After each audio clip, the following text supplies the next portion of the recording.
When Evil Lurks, directed by Damien Drugna, is not simply one of the most disturbing horror films of the 2020s, it is one of the most punishing.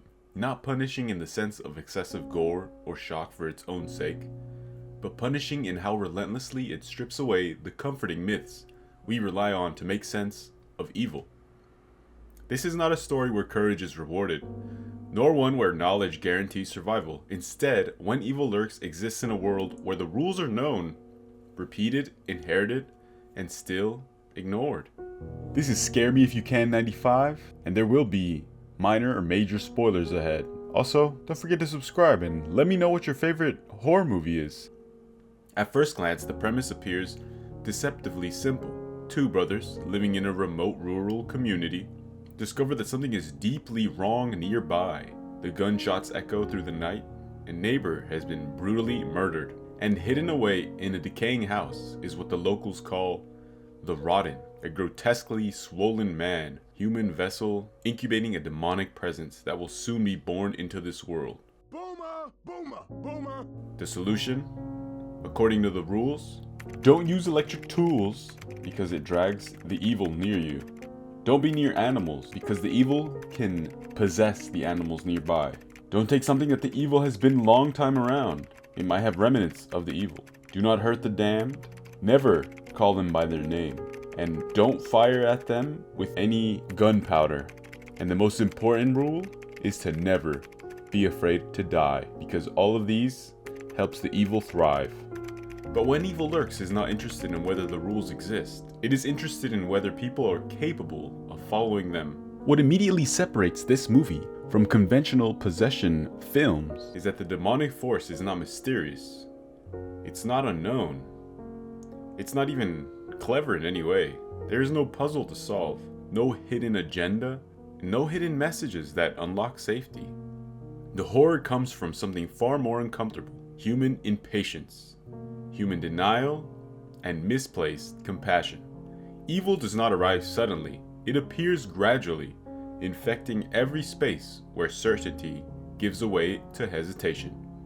Pedro, our central figure, is not framed as a hero in waiting. He is a man already exhausted by life, burdened by the familial responsibilities, and deeply resistant to accepting realities that demand emotional cruelty.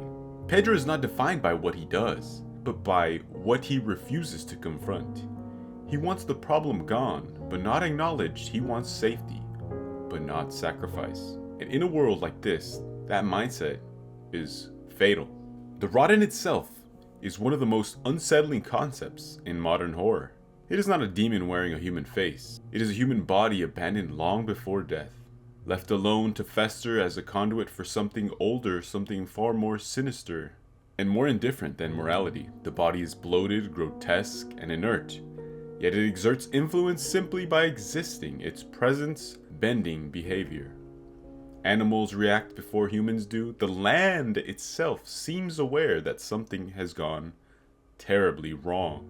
This is where the film's worldview becomes deeply folkloric. Evil here is not supernatural. In the modern cinematic sense, it is ecological. It behaves like rot in soil, like the disease in livestock. Once it reaches a certain stage, no type of human intervention can reverse the damage that's gonna be taken here. The mistake was not made today. It was made a long time ago when someone decided to wait. Throughout the film, Drugna emphasizes a crucial idea. Evil spreads fastest through good intentions. The characters who attempt to act decisively are not villains. They are parents, siblings, and caretakers. But every attempt to contain the situation introduces a new variable.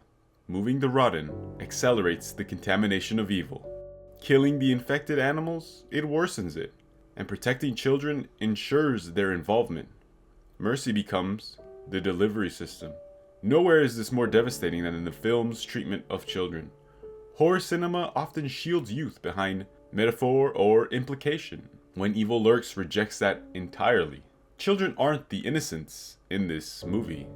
They are active participants in the spread of evil, not by choice, but by being close to the Rotten. The film suggests something disturbing. Innocence is not protection, It is vulnerability, and those who cannot accept the truth doom everyone around them. Pedro's repeated failure is not ignorance, it is his disbelief.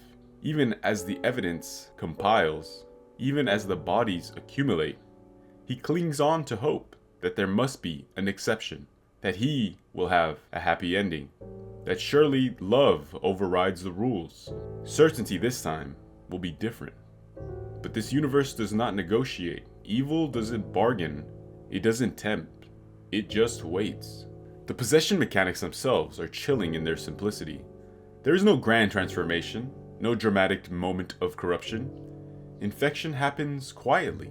A touch, a glance, a sound carried by the wind. When somebody realizes they are compromised, the decision already has been made for them. And unlike traditional exorcism narratives, there is no ritual of salvation. Once the threshold is crossed, the outcome is inevitable. This is why When Evil Lurks feels like less of a horror story and more like a condemnation. The film repeatedly presents moments where characters are told exactly what not to do, and then shows us why humans will do it anyway. They ask questions when silence is required. They seek reassurance when decisiveness is demanded. And they hesitate because hesitation feels like a human thing to do. One of the most unsettling aspects of this film is its refusal to center the demonic entity as a character. The evil doesn't monologue, it doesn't explain itself in any way. It doesn't seek domination. It just behaves like a natural consequence, like gravity, like decay. This aligns the film more closely with existential horror than religious horror. There is no divine counterbalance here.